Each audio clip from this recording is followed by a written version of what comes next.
What's going on, guys? Just finished our first project. This project is specifically for bathroom storage in this bathroom. As you can see here, we don't have a ton of storage in here. Got the toilet, got some blank wall space. So we are building an over-the-toilet storage unit to give us some place to put things in here. Shout out to Engineer Your Space on YouTube. Isabel, I got these plans from.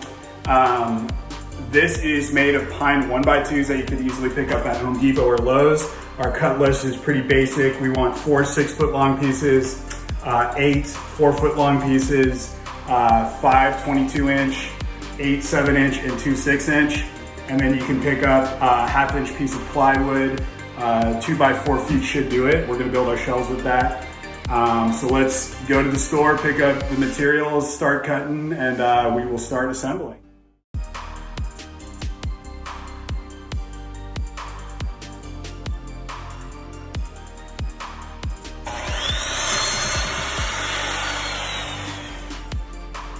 The next step is to go ahead and sand all these guys so that we get a good finish once the time for painting comes.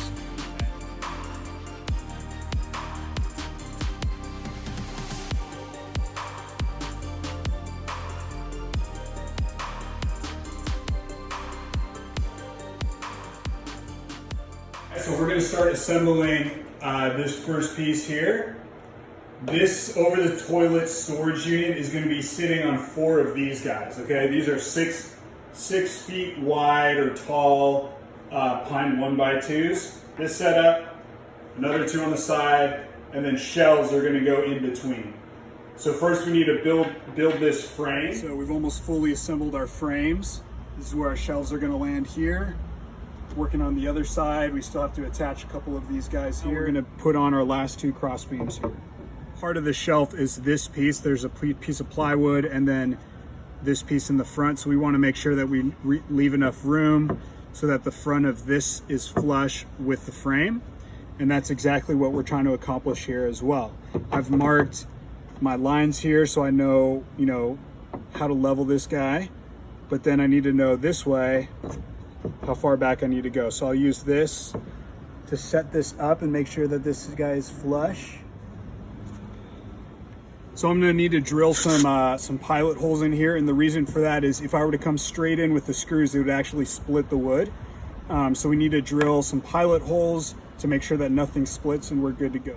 We're putting 2 holes each, as we've done for the rest of these cross beams. Do the same on this side.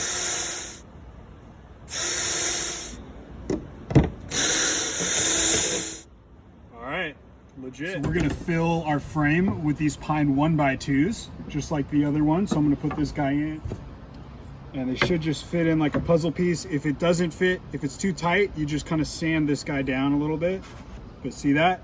Fits right in there. And now I'm gonna drill pilot holes and screw it all in.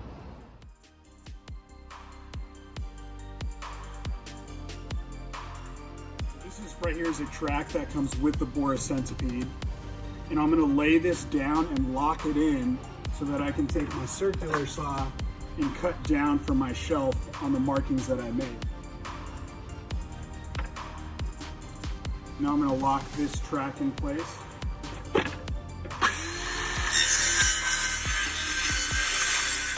So we now have our 4 shelves that are ready to go. So we're making 4 of these shelves like you see here, one of our pine 1x2s. And we're just using wood glue, attaching it with the clamps that you see here, and we do that 4 times. All right, so this is what our shelf looks like. This is just gonna go over the supports that we just set. All right, so we're gonna assemble this guy. We got our frames here, ready to go, and we have our shelves here. So we're gonna connect these shelves and screw them into the frame here.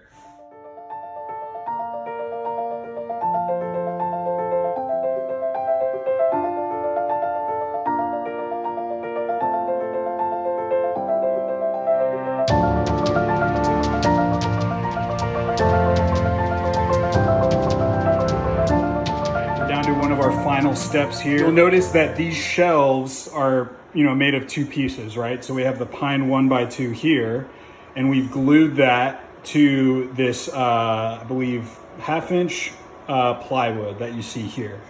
So we don't really want to show this change in the wood grain here. We'd like this to look like it's all one piece.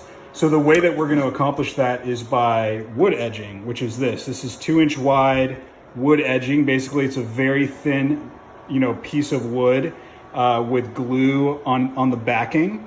And what you do is you set it out, you cut it to the proper length, and then you iron it on, and it will cover up, and look like one continuous piece of wood. So we'll go ahead and do that right now. All right, so I'm going to take this edging, and I'll need to cut this guy down. We've set our speed square against this piece, so we have a straight edge here, and I'm going to use this razor blade and cut this wood edging down.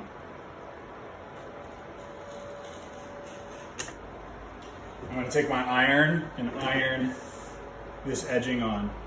Again, this is heating up the glue that's bonded to the belly of this edging here, and it's just going to glue it directly onto our piece, which is exactly what we want.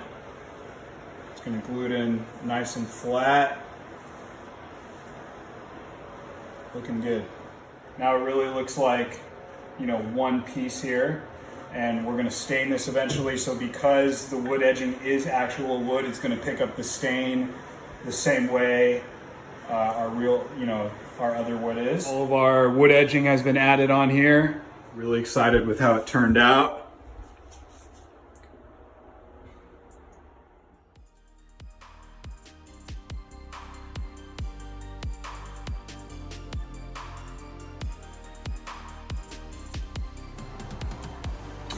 And here it is staged in the bathroom.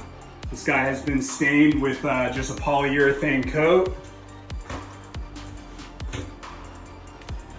A few options you can do for a finish here. I actually pulled a lot of you guys asking if I should do like gray paint on this to match this guy, or just do a natural stain. I ended up going with a natural stain because I felt it would be a good accent to the stonework in this bathroom. Right? It's a little bit different than what we have here. And then we can fill this with white towels or kind of, put some succulents or something in there. But I liked having a piece that was a little different than everything else in the bathroom. Shout out to Engineer Space. Thanks for the plans, and I hope you guys enjoyed this. Thanks, guys.